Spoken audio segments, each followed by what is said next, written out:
அஸ்ஸலாமு அலைக்கும் ஃப்ரெண்ட்ஸ். துபாயில் இருக்கிற நம்ம ஸ்ரீலங்கன் முஸ்லீம் கம்யூனிட்டியால் நேற்று சாட்டர்டே 2வது கெதரிங் அரேஞ்ச் பண்ணியிருந்தோம். ஃபர்ஸ்ட் டைம் வச்ச கெதரிங்கில் எனக்கு உடம்பு சரியில்லாமல் போனதால் ஜாயின் பண்ணிக்கொள்ள முடியலை. பட் இந்த வாட்டி நிறைய பேர் ஜாயின் ஆகி ரொம்பவே ஸ்பெஷலாக இருந்துச்சு. லஞ்ச் எல்லாமே நம்ம ஸ்ரீலங்கன் ஸ்டைலில் ஒவ்வொருத்தரும் குக் பண்ணி எடுத்து வந்தாங்க.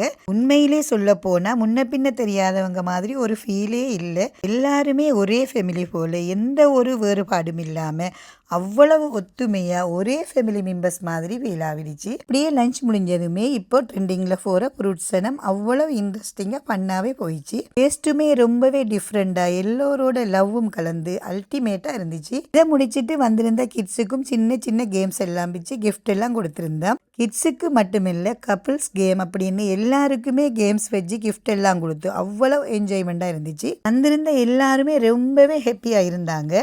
அதுக்கப்புறம் என்ன டீ எல்லாம் ரெடி பண்ணி நம்ம ஸ்ரீலங்கன் சோட்டி சென்று ஈவினிங் டைம் போக பாபிக்யூக்கான வேலைகள் ஸ்டார்ட் ஆகிடுச்சு. போன் பாபிக்யூ அப்படி இப்படின்னு மாஷா அல்லாஹ் அவ்வளவு பரக்கத்தா சாப்பாடெல்லாம் மீதமாகிற அளவுக்கு இருந்துச்சு. எனிவே அல்ஹம்துலில்லாஹ் நைட் 10 o'clock எல்லாமே முடிஞ்சிருச்சு. பிஸியாக ஓடிட்டு இருக்கிற நம்ம லைஃப்பில் இப்படியான மெமரிஸ் தான் நமக்குன்னு சந்தோஷத்தை தாரது. இன்ஷா அல்லாஹ் அடுத்த வாட்டி வர்ற கெதரிங்ல ஜாயினாக விரும்புகிறவங்க பழைய வீடியோவில் அட்மினோட நம்பர் இருக்கு, அதில் மெசேஜ் பண்ணி ஜாயின் பண்ணிக்கோங்க. அங்கேருந்து வீட்டை வந்தாலுமே மனசு என்னவோ அங்கே தான் இருக்குது. Miss you all.